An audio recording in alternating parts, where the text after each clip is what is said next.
Planet Earth, hundreds of millions of years in the future. Intergalactic explorers return to their home planet in search of signs of ancient civilizations. They find a planet that has changed beyond recognition. Gone are the familiar continents that we know today. Instead, they find a giant landmass with huge mountain ranges, massive frozen snowfields, and glaciers. The once thriving metropolis they seek has disappeared. A few broken remnants are all that remain, crushed and buried beneath tons of rock. Could this be a future vision of Earth? Naked Science asks, what forces could create such a bleak and barren world? And investigates how the awesome power of colliding continents shapes and reshapes our planet in an endless cycle of construction and destruction.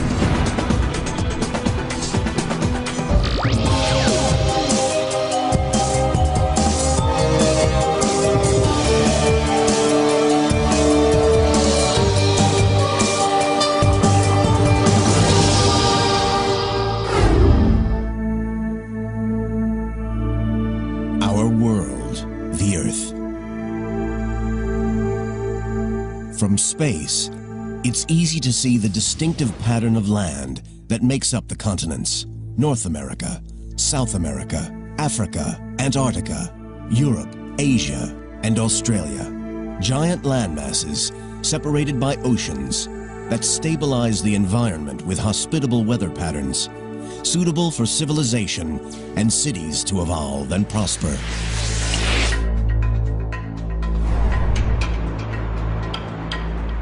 Now imagine our planet ravaged by storm force winds, subjected to extremes of temperature, giant freezes, heat waves, and droughts. A world where cities are crushed and destroyed, where Africa tramples New York underfoot, and London freezes at the North Pole. The geological future of New York is going to be rather traumatic. North America and Europe are going to collide with one another. The world as we know it will be unrecognizable. This is not a portrait of the Earth after a devastating global disaster. This is how nature will shape our planet many millions of years in the future. This incredible remodeling is just part of a natural cycle that has shaped the Earth for the last 4 billion years, and will continue to do so until the sun finally destroys its surface once and for all. Today, our continents may seem solid, safe, and forever fixed in place, but they are none of those things. These great landmasses are constantly on the move. Speed up the last few billion years, and one can see the continents sailing across the globe. Powerful forces deep within the planet rip the continents apart and then smash them together in an ever-changing cycle of death and rebirth. Oceans disappear, mountains crumble, and rise again. Landmasses form and reform. Colliding continents are the mightiest force on Earth. When we look at the history of planet Earth, we see that it is full of change. Change is part of nature, and this change continues today and will continue into the future.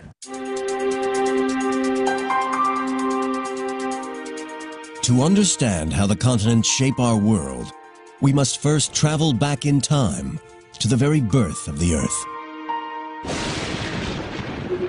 4.5 billion years ago, the Earth is created from the debris left over from the formation of the Sun. Dust and debris collide and clump together.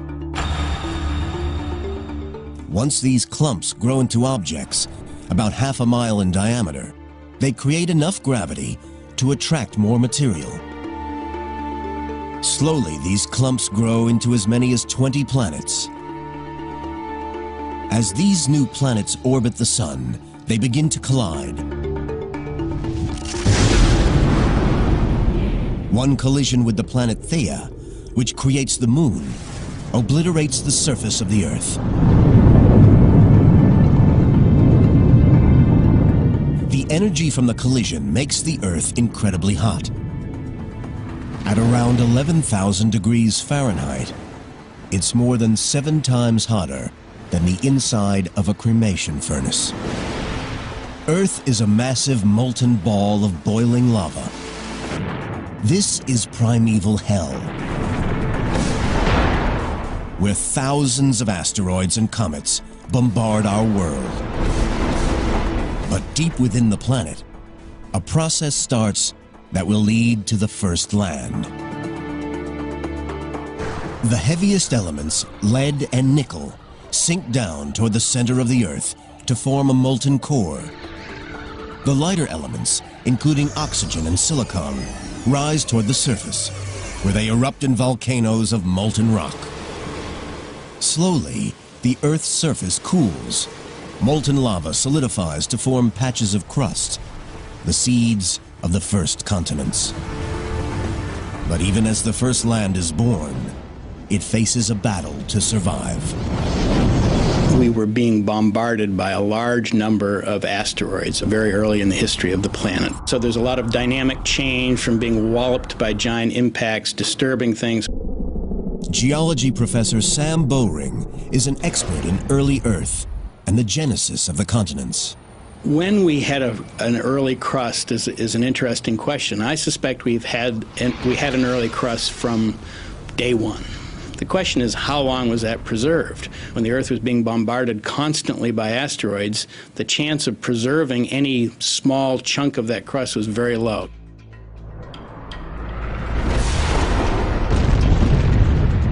The relentless bombardment destroys the new planet's crust almost as soon as it forms. This recycling of the surface continues for many millions of years. But as the flux of asteroids began to wane, and as the Earth matured a little bit, I suspect the early crust lasted a little bit longer. Eventually, the barrage from asteroid impact slows down. The surface of the Earth continues to cool. But the Earth is missing one vital ingredient: oceans. Where Earth got its water has been a controversial topic over the years. I think most people now think that many meteoritic bodies actually contain quite a lot of water. Water carried by meteors and asteroids may form the oceans that surround the first continents. The Earth, 4.4 billion years ago. Our planet is now 150 million years old, and the first primitive landmasses have formed. They are not like the 7 instantly recognizable continents of today. They are just small rafts of rock floating on the mantle. But now a type of rock appears on the Earth's surface that will form the nucleus of future continents. A rock buoyant enough not to sink into the bowels of the Earth. Granite. In South Africa, in the Kapval region southwest of Johannesburg, geologists examine ancient granite that has survived the ravages of time. These are the ancient remains of what some people consider to be the first true continent. We're looking at the relics, the remnants of the first continental nuclei. This is one of the oldest, but certainly the best preserved continental nucleus in the world. Geologist Alex Kisters studies how granite formed the first continents. The rocks here are so important because they are remarkably well preserved, much better than anywhere on Earth. And that allows us actually to study processes that were involved in the formation of these early crustal rocks. Kisters is collecting samples to date the age of the granite. We're drilling these little rock cores, taking them out, and then sending off later onto the lab to be dated. Dating rocks is a complex process because over long periods of time, the minerals can break down and reform into new rocks. Scientists look for an ingredient of rock that is tough enough to withstand the test of time. The answer is zircon, a crystal that is made inside molten rock as it solidifies. Even if the rock is destroyed, the zircons are durable enough to survive.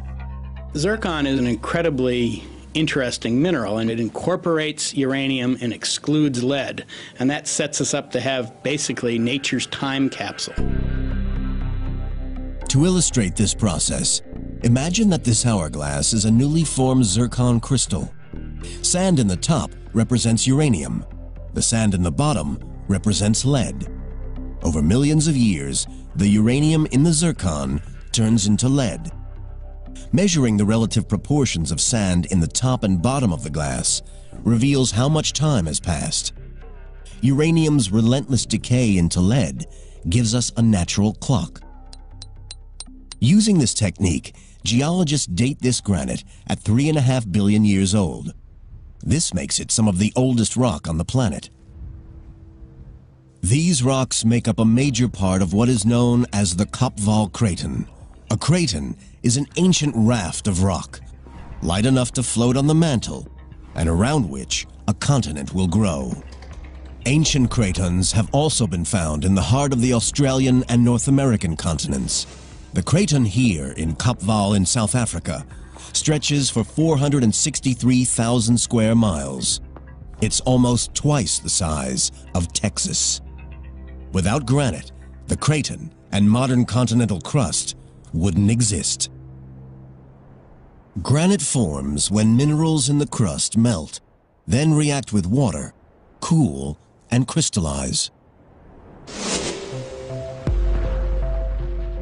Because it is made of lighter minerals, granite is less dense than other rock in the mantle, so it floats on the surface and mixes with other rocks to form rafts of land. The Kapval Craton is not totally built from granite. The oldest rocks here are these amazing pillow lavas exposed along the Komati River. 3.5 billion years ago, they form under the sea as lava emerges from an underwater volcanic vent. Upon contact with water, the lava immediately gains a solid crust, which then cracks and oozes additional large blobs called pillows. These rocks are amongst the oldest that we know. It's basically identical to pillow lavas that we see on a recent ocean floor or in settings like Hawaii. The Komati pillow lavas begin their life on the ocean floor, but are pushed up out of the sea to form part of a continent. But where did the granite come from? To create it, you need the right mix of minerals. A new theory suggests that life itself may have provided the missing ingredients. It may sound like an outlandish idea, but there's some evidence that living organisms that use photosynthesis appeared around the same time that the continents began to grow, 3.8 billion years ago. Scientists suggest that early organisms, microbes, help speed up the breakdown of rock emerging at the Earth's crust. Over hundreds of thousands of years, this rock breaks down into new minerals, which sink back into the mantle. Deep below the surface, they heat up and form granitic magma. The magma rises into the protocontinent, freezes, and forms huge solid rafts of granite. Now stabilized, the craton begins to grow, forming new baby continents. But cratons are not the only factors at work. More powerful forces are building up deep within the planet. Forces that have the power to rip apart landmasses and smash them together, changing the face of the planet forever.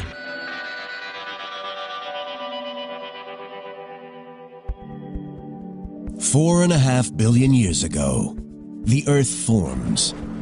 For many years, it is bombarded by asteroids and meteors. Slowly, the molten planet cools, and small landmasses form around cratons of granite rock.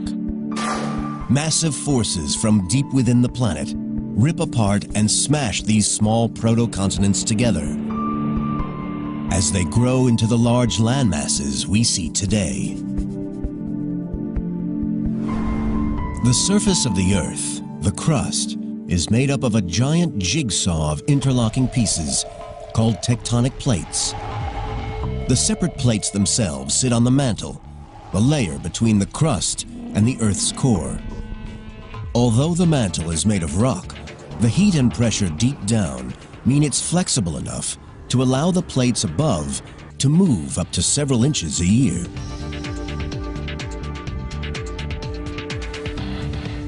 Evidence for the theory of continental drift was first proposed in 1912 by German scientist Alfred Wegener. He noticed that identical fossils were discovered oceans away from each other. Paleontologist Professor Mark McMenamin of Mount Holyoke College in Massachusetts is an expert in fossil records. Wegener noted that a freshwater organism cannot cross a salty sea. And so if you find the fossils of a freshwater organism or a land creature on two continents that are now greatly separated by distance, they must once have been closer together. By identifying like fossils on different continents, scientists can map which continents were joined in the past. The fossil distributions will tell us where fossils occur and how the continents must have been juxtaposed. Fossils that are identical but occurring in very different parts of the world imply that the continents have drifted. When he first proposed his theory of continental drift, Wegener was laughed at. The idea that continents could actually move was considered preposterous. The problem was, he didn't know how the continents moved. The missing mechanism wasn't discovered until the 1960s. Plate tectonics is powered by heat. Plate tectonics is being largely driven by the fact that the interior of the Earth is much hotter than the surface.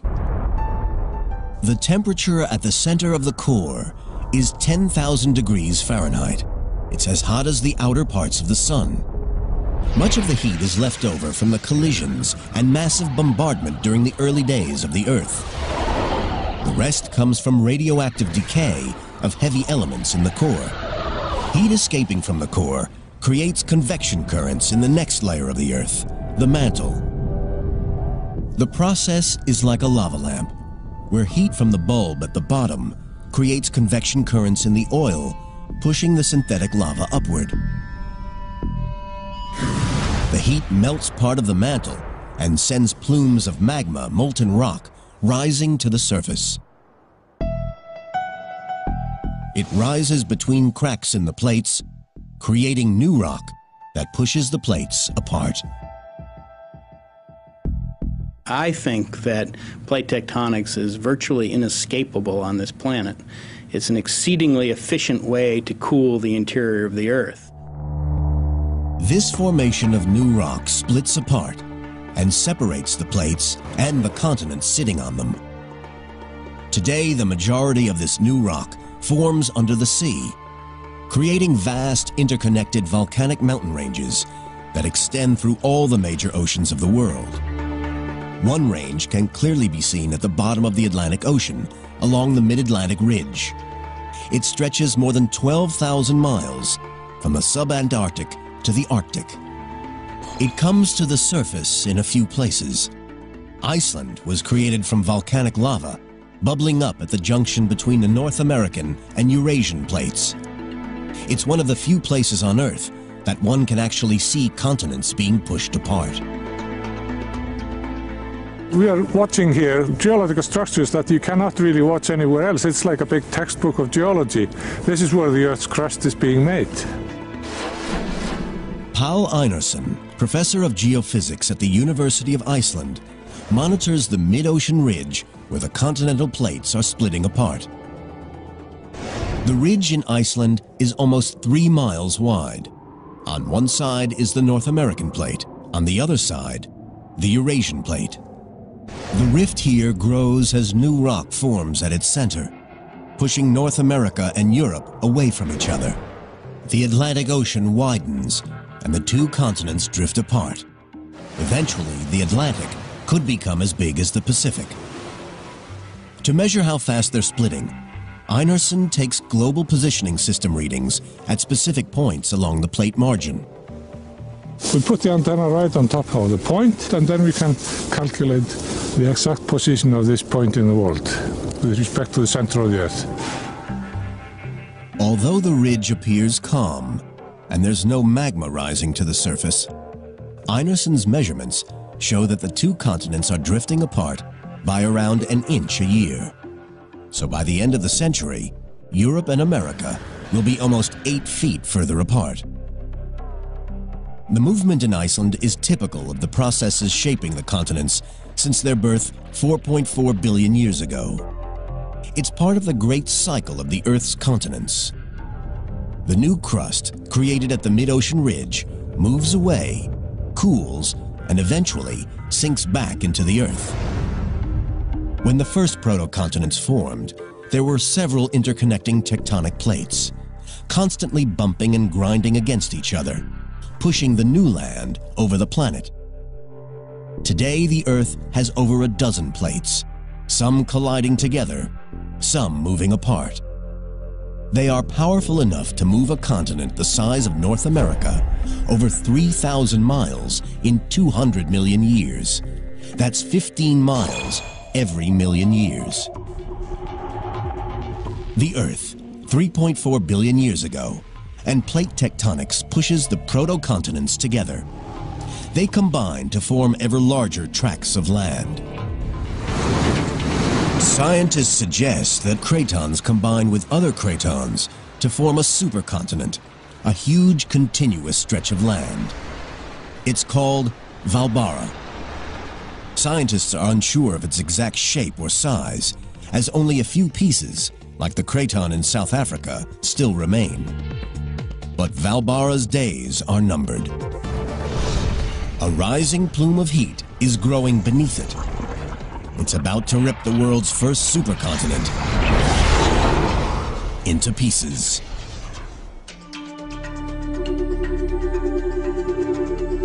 $2.7 billion years ago, Hvalbára, the world's first supercontinent, still dominates the planet.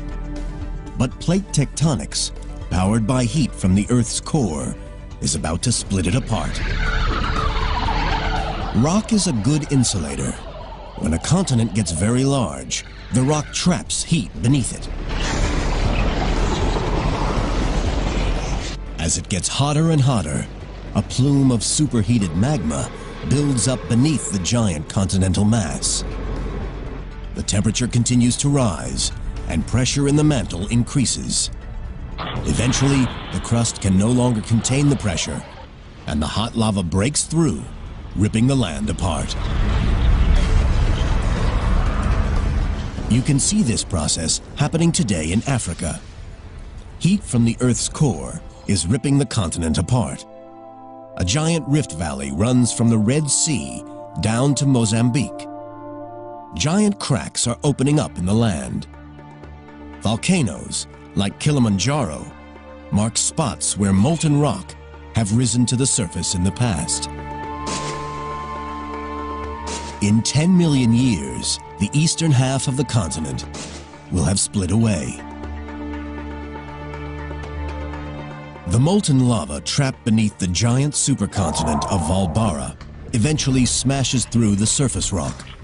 The continent ruptures into several smaller pieces. These bits of land sail across the Earth. But nobody knows what happens to them or what the planet looks like at this time. The Earth is entering the Dark Ages. It is over 2.5 billion years since it was formed.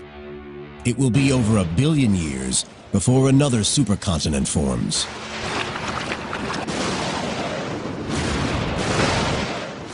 The Earth is entering a deadly cycle of destruction and rebirth. The theory of continental drift suggests that we go through cyclic phases of continental dispersion and then continental collision.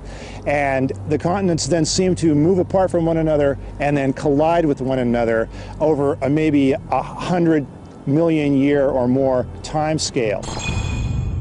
When a large continent splits apart, the separate pieces travel away from each other, pushed by the creation of new land at the ridge between plates.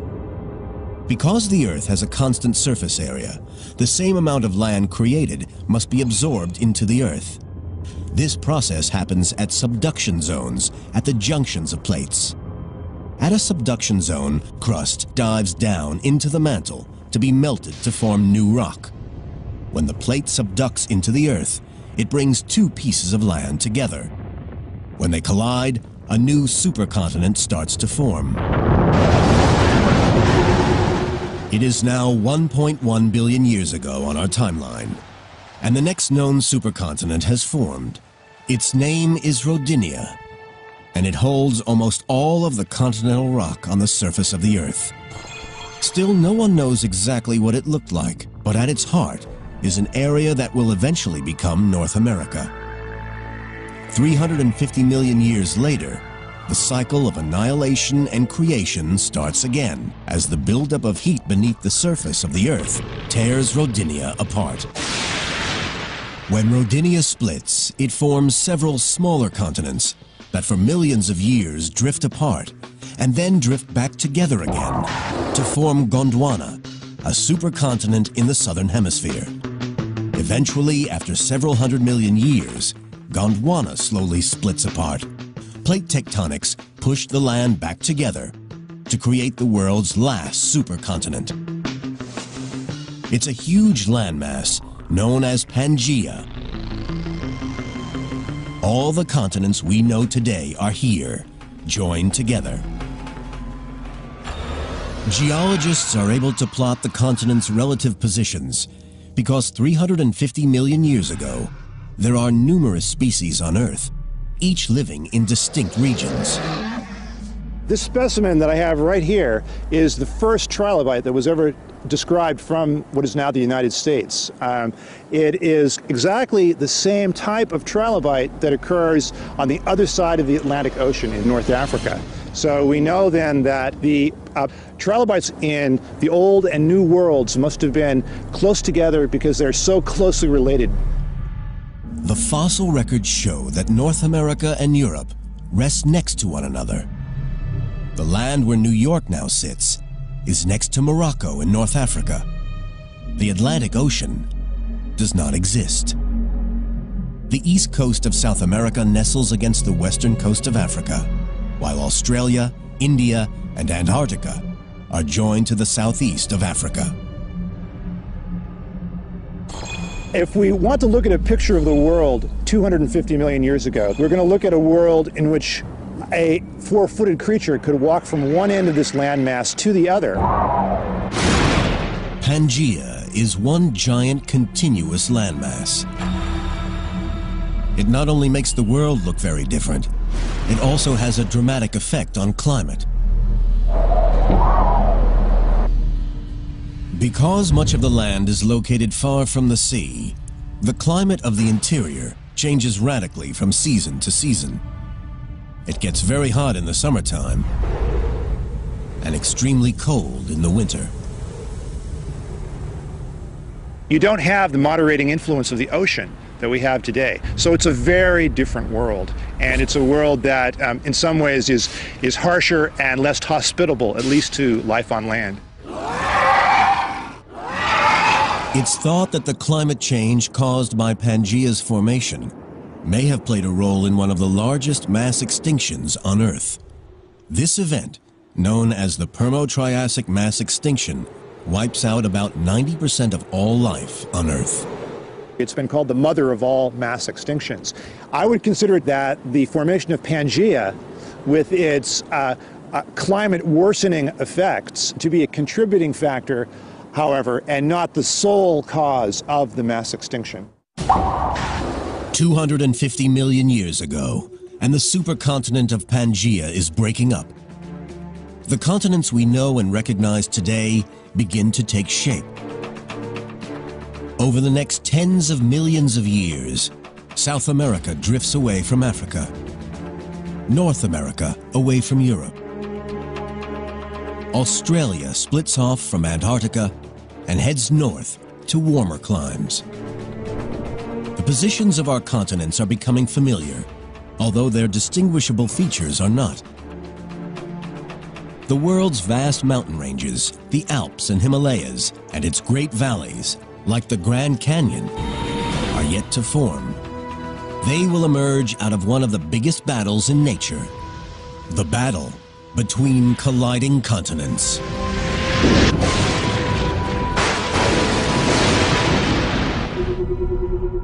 Earth, 100 million years ago. The continental map of the modern world is gradually becoming recognizable.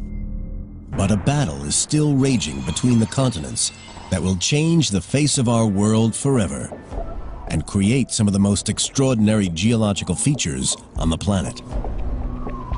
As the continents move slowly across the Earth, crust and rock is dragged back down into the Earth at subduction zones between the tectonic plates. But when continents collide at the plate junctions, sometimes there is a battle for supremacy.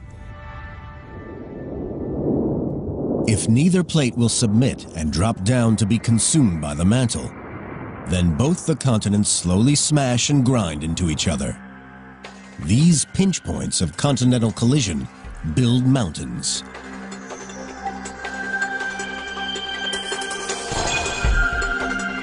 The Alps are the largest mountain range in Europe. Higher than the Rockies, the Alps stretch from France in the west through Italy, Switzerland, and Austria to Slovenia in the east. Their formation is a direct result of a continental collision between Africa and Europe. The story of the Alps begins when the African plate breaks away from the South American plate. It starts moving toward Europe. Without the plate movement, there wouldn't be any mountain on this planet. Professor Gerard Stamfli of Lausanne University in Switzerland studies the processes that built the Alps. The African and Eurasian plates start to move toward each other, trapping a third, smaller Iberian plate between them.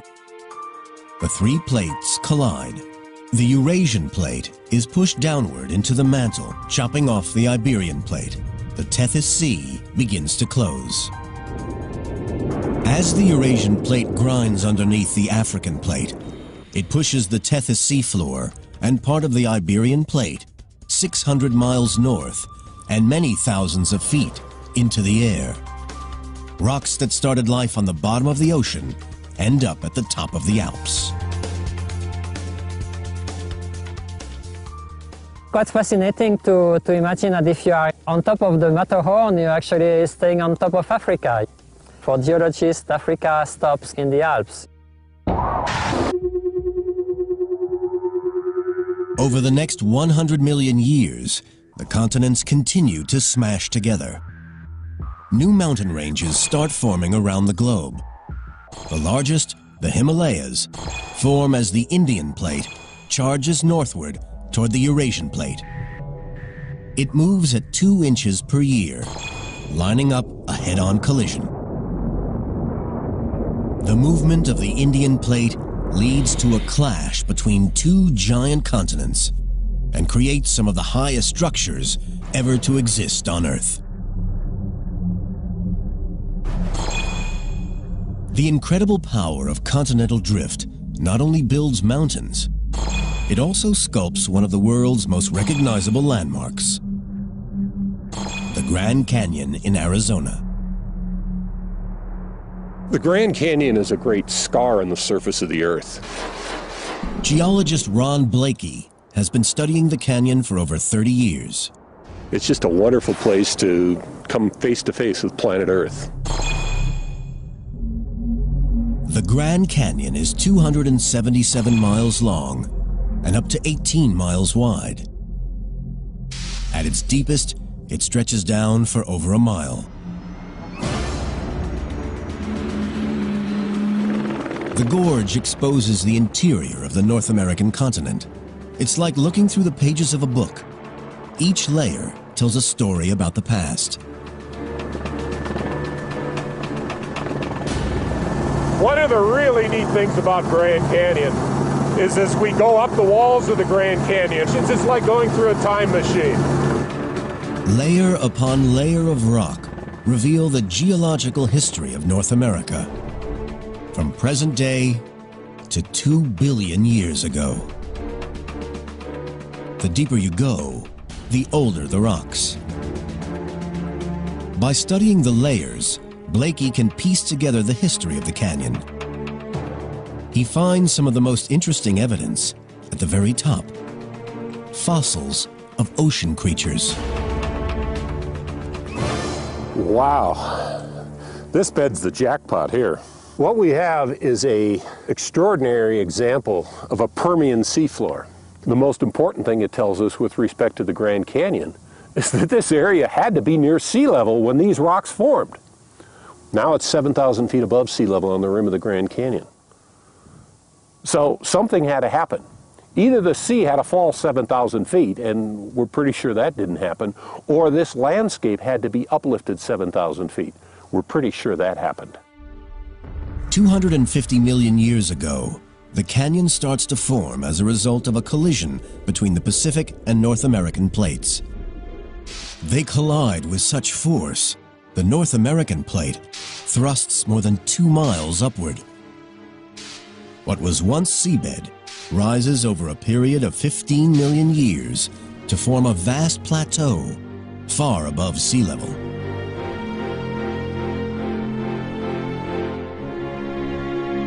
It stays that way for millions of years until it is transformed by water erosion.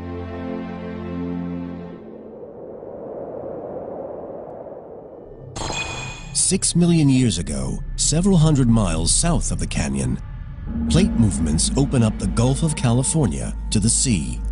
For the first time, small streams in the Rocky Mountains could empty into the ocean. So if we're starting a stream at 14,000 feet in the Rocky Mountains and carving down to sea level, and the Grand Canyon just happens to be in the way, the Grand Canyon's going to get cut out. These streams merge to form what is now called the Colorado River. It cuts down through the land, heading toward the Gulf of California. It took a river to carve the canyon. The water has carved down through the rocks layer by layer by layer, removing material out of the canyon and leaving the great void that sits behind me. The Grand Canyon is a testament to the awesome power of the continents in shaping our world. Back on our journey, tracing the birth and death of the continents, it is now 20 million years ago. 2,500 miles south of the Grand Canyon, another plate collision is about to take place.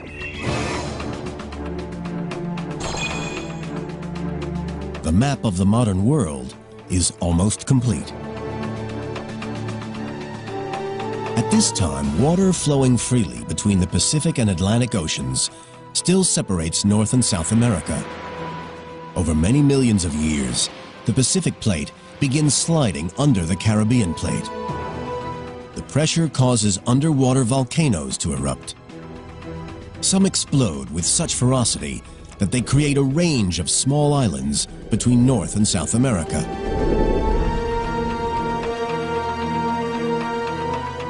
Over the next 17 million years, ocean currents deposit sediment in gaps between these new islands. Gradually, the sediment builds up and compresses to form land bridges between the islands. 3 million years ago, the Isthmus of Panama, a narrow strip of land, finally joins North and South America. It separates the Pacific and Atlantic Oceans. The flow of water between the two stops, and ocean currents must take new routes. This causes yet another change in the climate of our planet. It changes the movement of warm seas around the globe, disrupting weather patterns, possibly pushing the planet into an ice age. Many species are wiped out. The continents as we know them today are formed, creating the nice, hospitable environment for human civilization to evolve and thrive on planet Earth. But how long will it last? The forces that power plate tectonics are still active and will tear our continents apart once again. They will build a new world, one that may trigger another mass extinction and push humanity to the brink of annihilation.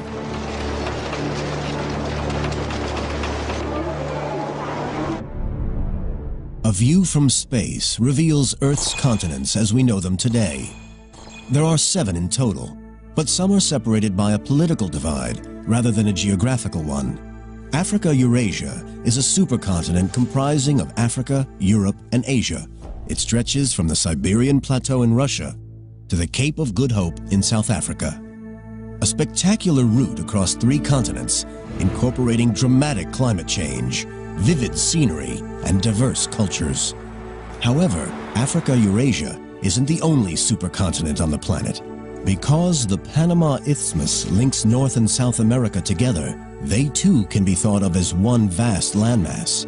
And if the Bering Strait between Russia and Alaska were to freeze over, it would be possible to walk from Cape Horn in South America to the Cape of Good Hope in South Africa. A journey of around 25,000 miles. But this won't always be possible, for powerful forces deep below the surface continue to send the continents hurtling across the globe. A process that started at their birth 4.4 billion years ago, and one which will continue long into their future. What we're observing at the moment is only a snapshot of the Earth's global cycle that has been undergoing for the last 4.5 billion years probably, and will be undergoing, even if we're not around anymore.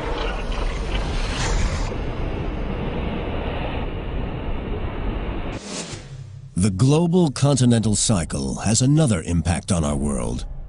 It causes many natural disasters. Plate movement creates stress points, which lead to volcanic eruptions. As continents split apart, instability at the plate junctions causes earthquakes that rip apart whole communities. This one, on October 8, 2005, in Pakistan-ruled Kashmir, killed nearly 75,000 people and left up to 3 million homeless. And when plates subduct into the earth, their death throes produce devastating waves. The 2004 Indonesian tsunami is just one demonstration of the terrifying power unleashed when plates move.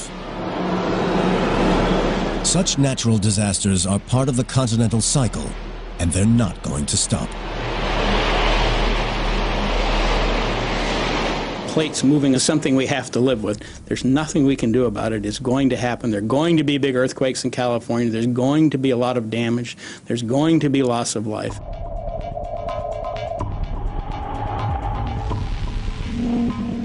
In recent years, it seems as though natural disasters, powered by the movement of the continents, have been on the rise. But what we are witnessing is an increase in awareness, rather than an increase in the number or severity of natural disasters. I think what we're really seeing here is a very raised consciousness of the public. With instant communication abilities, much more publicity is given to volcanic eruptions and earthquakes. We are observers to only a very short period of the life of the Earth. If we could monitor earthquakes and volcanic activity caused by plate movements over millions of years, we would see a very different picture.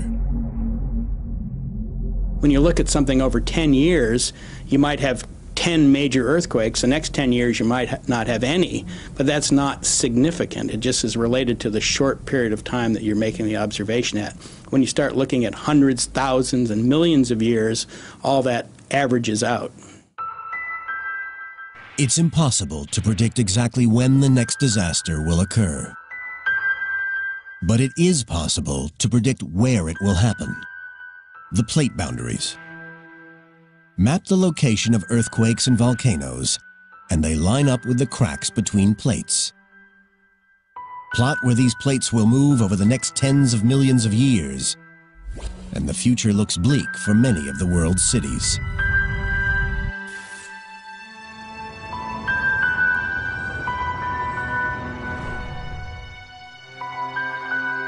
So what will our world look like in the future?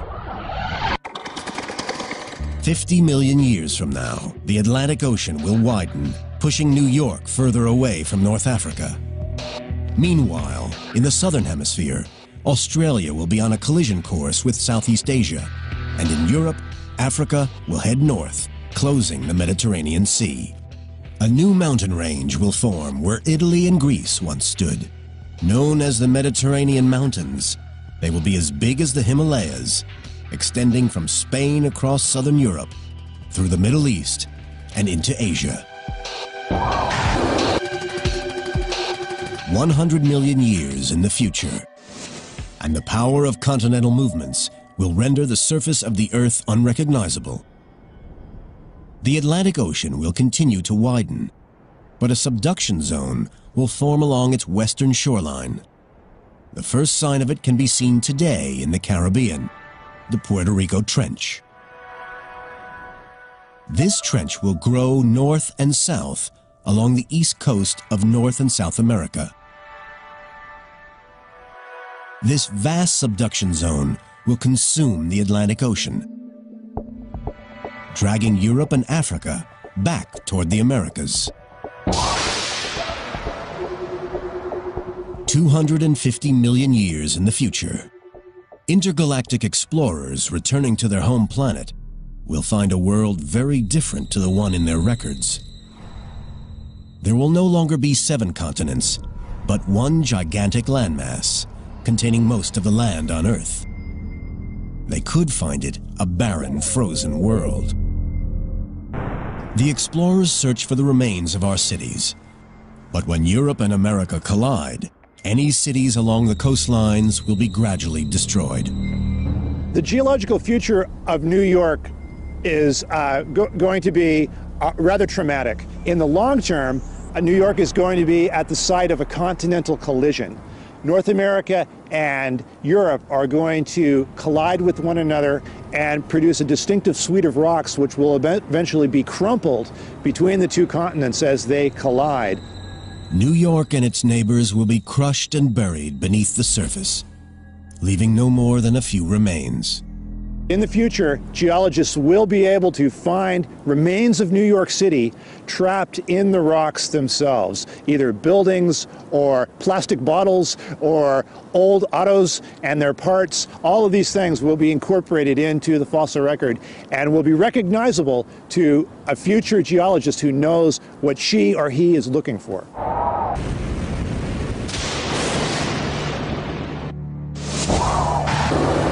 Because of its similarities to past supercontinents, this future landmass is called Pangaea Ultima, the final Pangaea. Nearly all the landmasses in the world will be joined together. Pangaea Ultima will probably experience climate extremes, freezing winters and scorching summers. This deadly weather could have devastating effects on all life on Earth. The implications for the human race are interesting to speculate about. Certainly, the disposition of the continents over time will affect Earth's climate, and that will in turn have an influence on which organisms survive, which go extinct, and could be a factor in future mass extinctions. The world we know is inching slowly toward its own destruction.